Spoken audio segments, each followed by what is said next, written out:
On July 18, 1948, CBS presented episode 108 of The Adventures of Sam Spade Detective, Missing Newshawk Caper.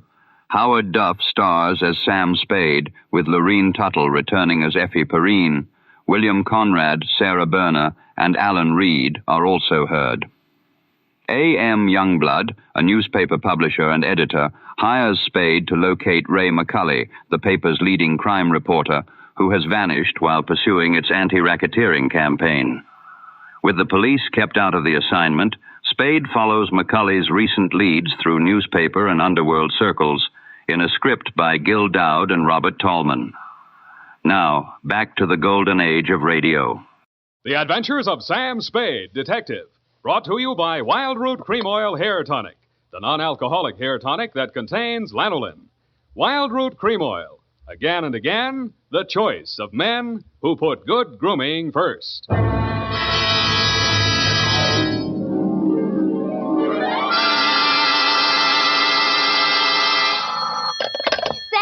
Detective Agency. Bernadine, anything wrong? You sound almost human. It's not Bernadine, Sam. It's me, Effie. F! But I'll tell Bernadine about your compliment. How are things? Well, I've made out as best I could. I don't want you to think that I begrudged you a vacation. After all, you have worked hard. You did deserve it. Sam Spade, is that all you have to say to me? I'm not putting the blame on you. After all, it is a state law, so I can hardly accuse you of letting me down at a time when I needed you most. Well, you might at least ask me if I had a good time. I'm sorry if your conscience bothered you. Oh, well, it didn't. I had a divine time, and I met all sorts of interesting people. Mostly men. You don't say. What else? Well, it was this desert ranch, with a lot of buttes around. You mentioned those. No, Sam, no. They're the result of erosion. Those outdoor types, they go to pieces. Sam, are you pulling my leg? Not over the phone, Effie, but stay where you are. I'll be right down to look at your snapshots. And when you have the time, I'll dictate my report on the missing Newshawk Caper.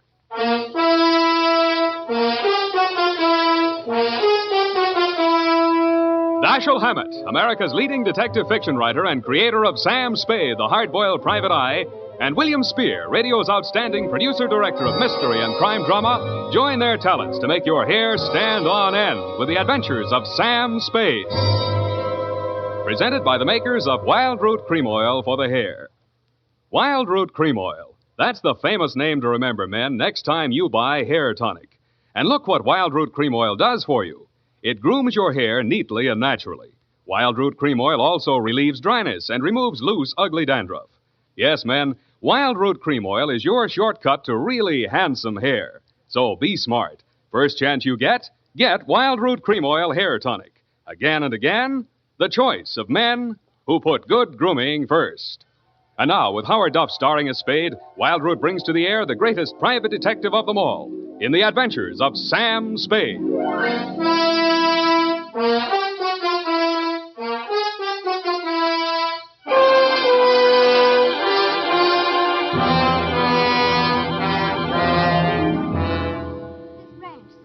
Just outside of Kanab on Virgin River. Kanab, the Pearl of the West. Uh-huh. And did I mention the buttes?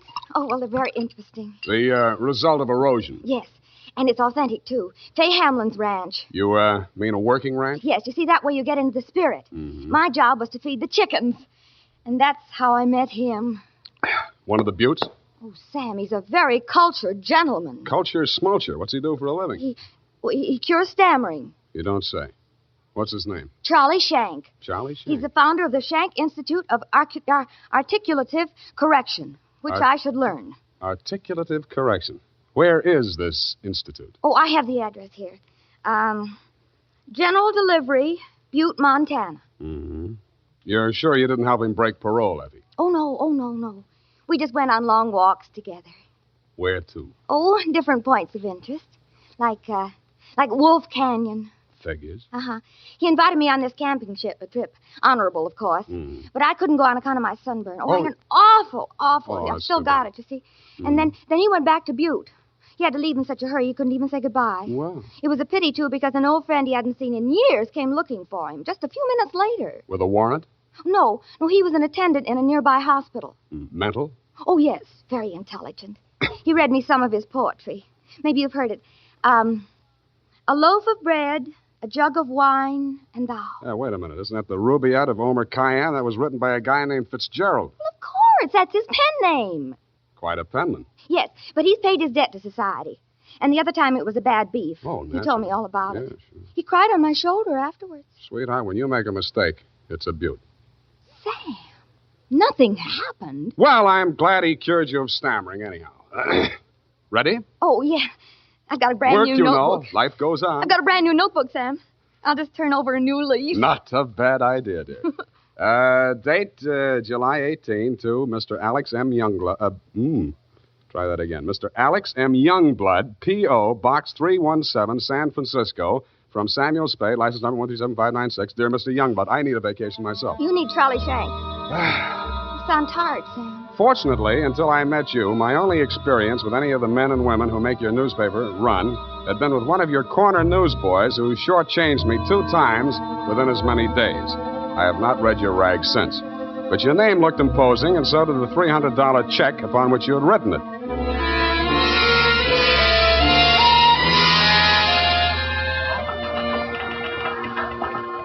Per your instructions, promptly at 4 p.m. on the 15th inst., I munched through the litter of your city room toward a door marked A.M. Youngblood, publisher, managing editor, and city editor. I wondered if you were ambitious, frugal, or 3 men. I did not know that you had good taste until I saw the trim, 20-ish, and toothsome secretary in your outer office. Hello. You're new here, aren't you? Well, I'm not exactly here. I'm just here to see Mr. Youngblood. Oh. The name is Spade. Samuel Spade? Sam, except to my most intimate friends. Well, my advice to you, Sam, is to beat a hasty retreat. He's in a foul mood. Oh?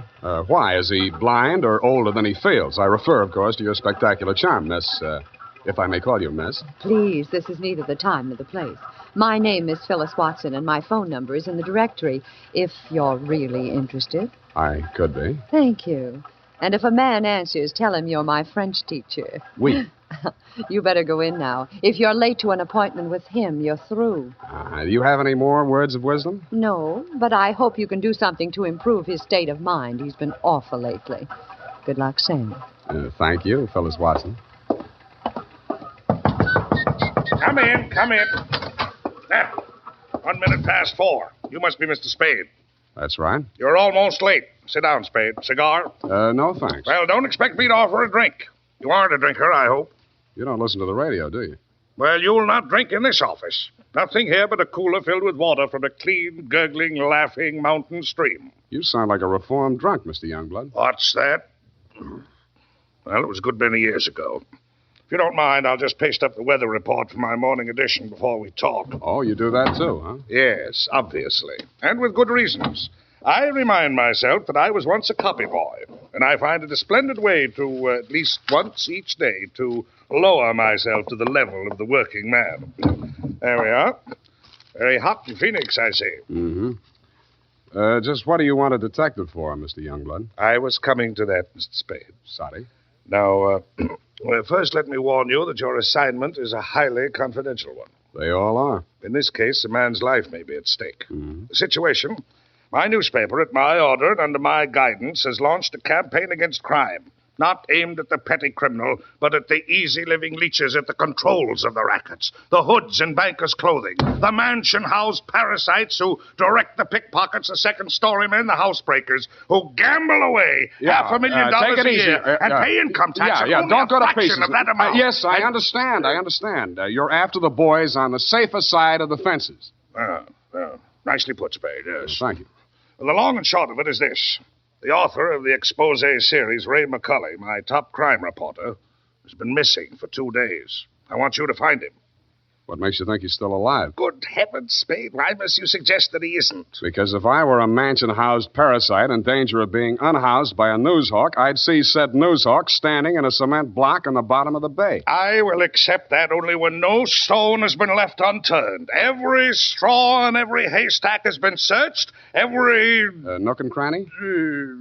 Yes. Sounds as though you need at least one police force, Mr. Youngblood. Now, why don't you just... No. Impossible. We've already had a brush with the police over the expose. I'll not be dictated to at this stage of the game. I started this investigation, and I'll finish it alone. Well, it's a pretty big order, Mr. Youngblood, but times are tough. I'll see what I can do. Good. I hereby turn over to you all the resources and power of this, my newspaper. When one of my reporters is in trouble or danger, sir, I will spend every penny of my fortune, if necessary, to deliver aid and succor to his side.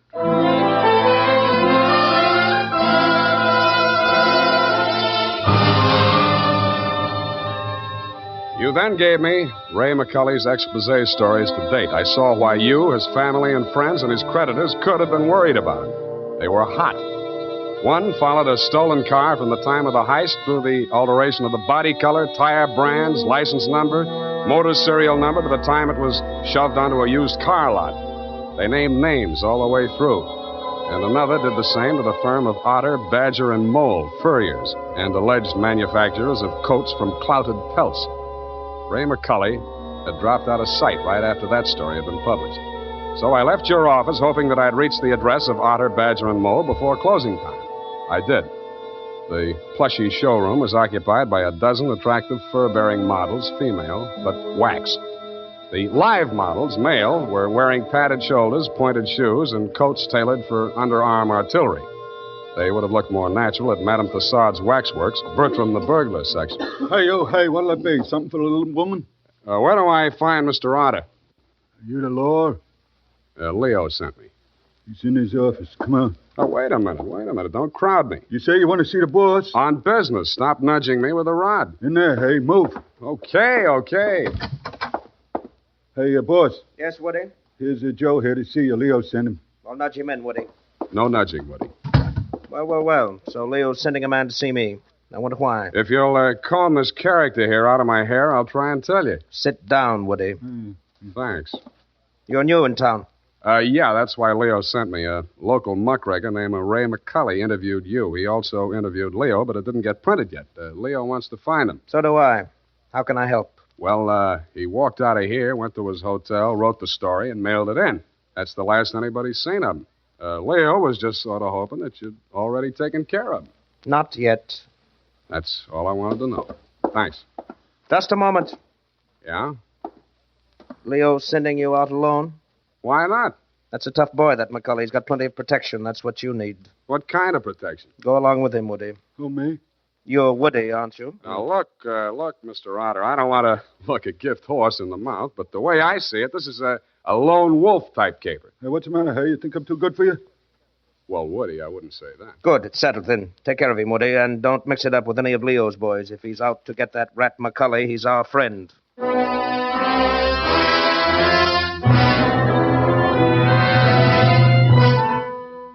I was beginning to wonder who Leo was. I'd grabbed the name off a calendar on the wall, Leo's Van and Storage. I didn't know whether he was the Leo Mr. Otter didn't like, and I hoped I wouldn't find out. The best way I could think to keep from finding out was to shake Woody. On the way uptown, I walked him past 4 police stations. Crossing Market Street, I pushed him straight into the arms of a traffic cop who begged his pardon and let me off with a warning. At the Blue Bottle Bar and Grill, I gave Joe, the bartender, the Mickey Finn sign, but Woody liked it. He ordered another. Then he said he knew a place on Columbus where the drinks were even better. It was called Leo's Place. I wondered if that meant anything. Hey, Who, me, huh? I want your drink. Don't you like this joint? Yeah, sure, it's fine. We're not getting anywhere, though. You really take your work serious. Me, when I go gun for somebody, I go where I'm least likely to succeed. You live longer. Yeah. Woody, what do you know about this guy, McCully? You hear the boss. He say he's a rat. Yeah, but he said he's got plenty of protection. Who's furnishing it? Well, you see, there's a... Boy, oh, boy. Look at what just walked in. I looked. What I saw was not disappointing. She was wearing a skin-tight black satin with a plunging neckline and the new look only in places where it didn't matter. But she still looked enough like your secretary, Phyllis Watson, to be out of place in Leo's place. She didn't stay there long. She made a beeline through the kitchen to the rear exit. I made a beeline right after her. Woody was breathing down my neck as I started up the rickety outside stairway at the back of the building. I stopped the landing and turned around to face him. See you later, Woody. I didn't wait to see if he made it all the way to the bottom of the stairs. I was more interested in what was going on at the top. A door had opened, and Phyllis stepped inside. The man who let her in looked like Ray McCully. Who are you? The name is Spade. I don't know that name. Your boss hired me to find you. Private Dick? Yeah. Can I talk to you for a minute? Sure. Put your hands behind your neck and walk up slow. Okay. All right. Go inside. What's the matter? You're not acting glad to see me. This is the guy, fellas. Yes. Alex hired him this afternoon. There, you see. Now, what do you want me to tell Youngblood? You're not going to tell anybody anything. Oh. It caught me right behind the ear. The last thing I saw was that plunging neckline as Phyllis rushed forward. I didn't know whether she was rushing to my rescue or to get in a few licks of her own. 5 seconds later, I didn't care. As the design of the linoleum slammed up at me, I had just time to wonder why, of all the people who were looking for Ray McCully, I had to find him. Then I was out. Boing. Maced for my pains.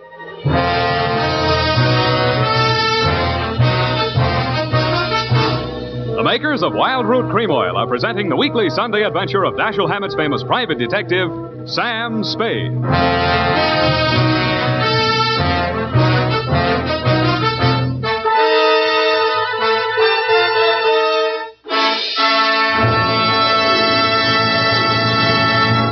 If you want the well-groomed look that helps you get ahead, socially and on the job, listen. Recently, thousands of people from coast to coast who bought Wild Root Cream Oil for the first time were asked, how does Wild Root Cream Oil compare with the hair tonic you previously used? Better than 4 out of 5 who replied said they preferred Wild Root Cream Oil. And no wonder. Wild Root Cream Oil grooms the hair neatly and naturally, relieves annoying dryness, and removes loose dandruff.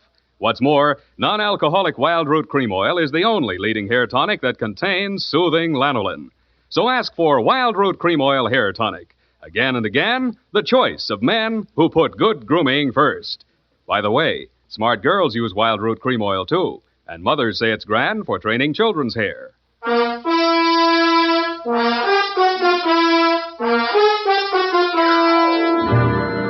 And now, back to the missing Newshawk Caper. Tonight's adventure with Sam Spade.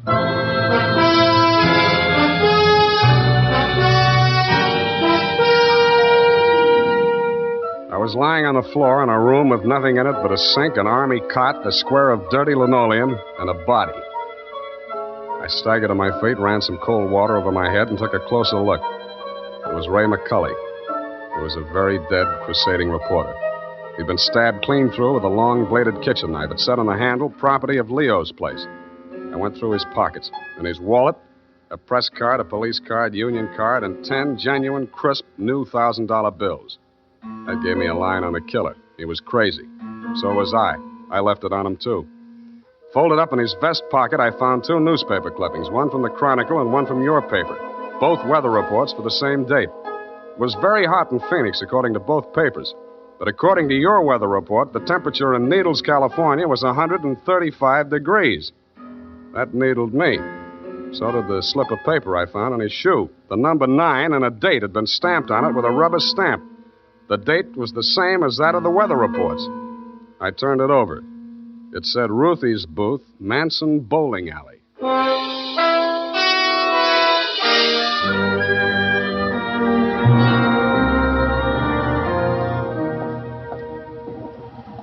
Don't tell me, let me guess. You're the cigar type, Coronas or Panatellas? Thanks, I'm just shopping. I got a nice line of notions. So have I. No, I mean the dolls, the Hollywood dolls. You know, for the bed, only $1 plus tax. Very reasonable. Say, what's on your mind? Leo sent me. Oh. Are you going to collect the slips hereafter? Well, not tonight. You see, I'm sort of a troubleshooter. Leo's checking up on some of the numbers that didn't come out right. Listen, I'll tell him to his face I don't want any part of those wrong numbers. They're scary. Nuts. Who bought this one? Let me see. Oh, last Thursday. Oh, number 9. How can I forget? He put $500.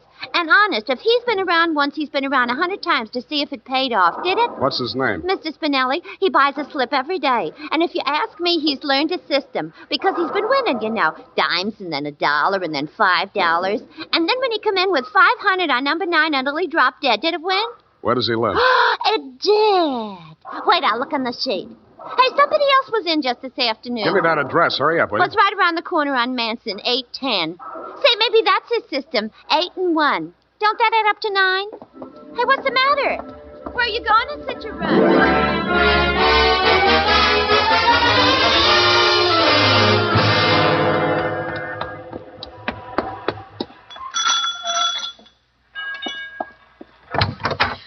Please, come back later. Tomorrow. Next week. Are you Mrs. Spinelli? Yes, please. I had so much trouble. Is your husband home? Oh, my poor man. They take him away. He's dead. Oh, I'm sorry. How did it happen? Who are you? I'm a detective. Maybe I can help you. May I come in? All right. Go on.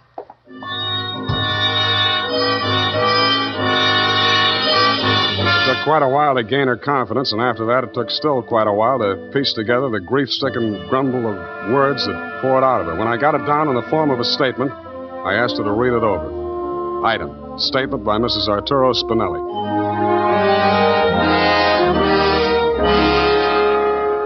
All the time he played those numbers. I told him they're just a bunch of gangsters. They don't let you win. Then he met this man McCully, a writer for the newspaper. My husband says this man shows him how to win. He wins and wins. Then he goes to bank and takes out all our savings.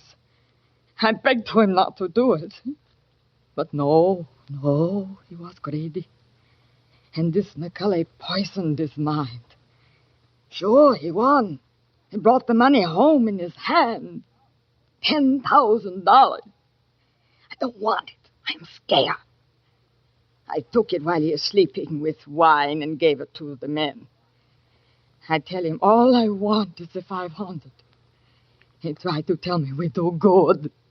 We help catch the big gangsters. I say we don't want to do so good we get murdered in our beds. So he says, okay. But if I change mine, here is address. I don't change my mind.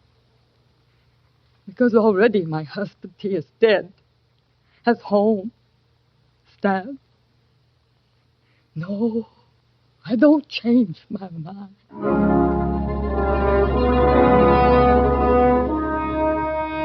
She signed it, and I left her alone with her grief. I wasn't working for you anymore, Mr. Youngblood. You hired me to find you a reporter, and I had. And I wished I hadn't. The rest of it I did for myself. You weren't in your office when I got there, but Phyllis was. I found her behind the city desk in the act of dropping tomorrow morning's weather report into the slot. I grabbed it out of her hand. What? Oh, it's you. Where's your boss? At home, I guess. We'll talk in his office. Come on. Sam, I can explain how I You're happened going to be... explain plenty before I'm finished with you. Sit down. Oh, you... You don't have to be so rough. What's the matter with you? Plenty. I'm stupid. I was stupid to take this job, and I was stupid to play it cagey with you. I should have beaten the story out of you before the trouble started. It's a little late in the day now, but not too late to send you up for McCully's murder. Oh, you're insane. Ray McCully was... I'm the only one who ever tried to help And you. I'm the only one who can place you in that room, not 10 minutes before the murder. I told you I can explain Stop why... trying to save your own skin. Spinelli was only one of a 500,000 poor dumb yucks that lose their nickels and dimes and dollars every day in the policy racket. Only he had the bad luck to win. There won't be any more lucky dead people like him if I have to make a patsy out of you to stop it. It won't stop it. Nothing will. Ray talked big and brave like you. Now he's dead. Yeah, with $10,000 dirty money in his wallet. I won't let you say things like that. Ray was an honest reporter, too honest. He thought Youngblood meant what he said about that cleanup campaign. Yeah, he did. He wanted to run this town by himself, clean up his competition. When Ray started collecting material on the numbers racket, he still thought Youngblood was on the level. But that was before he stumbled onto the thing about the weather reports. Yeah, that was a new one. The old Dutch Schultz mob used to add up the stock market quotations. If they cheated, they knew their customers weren't good enough at arithmetic to prove it. But who knows how hot it is in Phoenix unless they live there? I don't know what you're talking about. Listen, that's how the number game works, sweetheart. The suckers pick a number from 1 to 10, see? The operators tally up the slips, and the least popular for that day has to win. The weather report doesn't have to pass through the copy desk, and with Youngblood pasting it up with a few strategic corrections, it was easy to make their winners look as if they were on the level. Oh. But of course, you had no way of knowing that. You only watched them do it day after day. You know, I couldn't understand why he did those things. It seemed silly falsifying a weather report, but it didn't seem as if it could do any harm. What did you meet McCully for? To get your cut of the 10 grand Spinelli was killed for? How dare you? I went there to warn him about you. Who killed him? I don't know. You're lying. All right, I'm lying. But I can prove that Ray was on the level. I've got the proof right here. The whole story he wrote on the numbers racket, even naming Youngblood as the head of it, his own publisher. I went there to get it. I was going to take it to another newspaper. Why didn't you? I can't tell you that. You don't have to. Mrs. Spinelli was confused, grief-crazed. She had to put the blame on somebody, and when she did, she got her revenge the only way she thought she could. She may have been right about that, but she killed the wrong man. Why didn't you tell me you knew who killed Ray? I wanted to give you a chance to tell me yourself. I'm glad you didn't.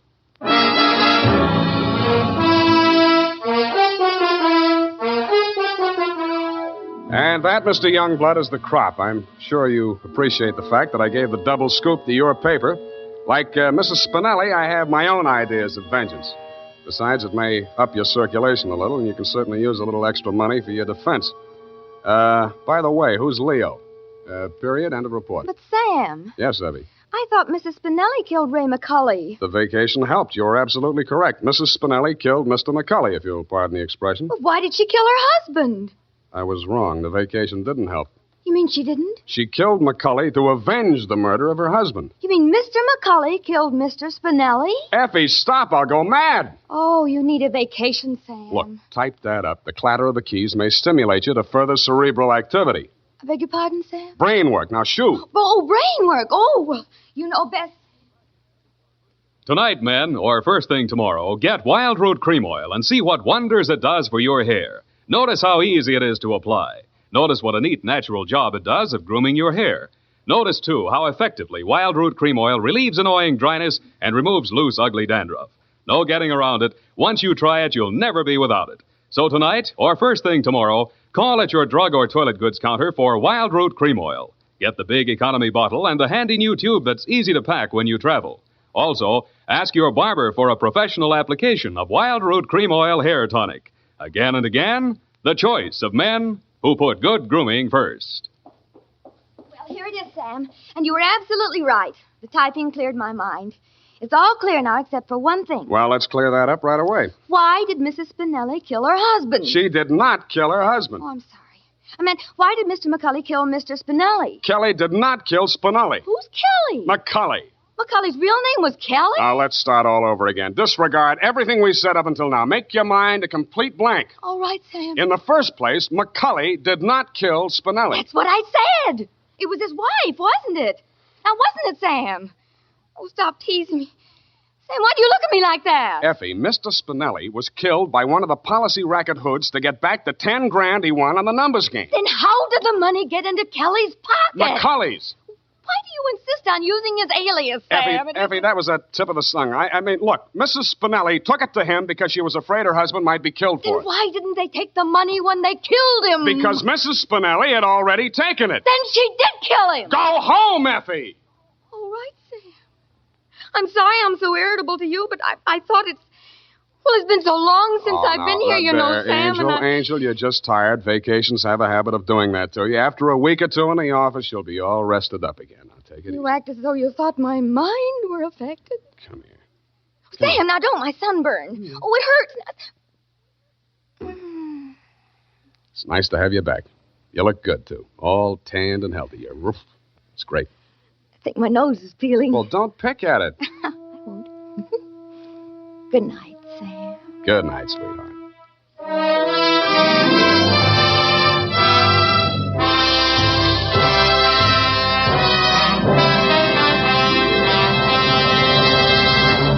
The Adventures of Sam Spade, Dashiell Hammett's famous private detective, are produced and directed by William Spear. Sam Spade is played by Howard Duff. Lurene Tuttle is Effie. The Adventures of Sam Spade are written for radio by Bob Tallman and Gil Doud, with musical direction by Lud Gluskin. Gil Doud directed tonight's broadcast in William Spear's absence. Join us again next Sunday for another adventure with Sam Spade, brought to you by Wild Root Cream Oil. Again and again, the choice of men who put good grooming first. This is Dick Joy reminding you to... Get Wild Root Cream Oil, Charlie. It keeps your hair in trim. You see, it's non-alcoholic Charlie. It's made with soothing lanolin. You better get Wild Root Cream Oil, Charlie. Start using it today. You'll find that you will have a tough time, Charlie, keeping all the gals away. Hiya, Baldy. Get Wild Root right away. This is CBS, the Columbia Broadcasting System.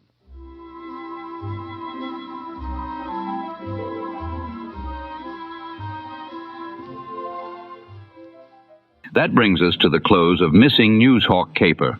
Follow the adventures of Sam Spade, detective, for more classic detective radio.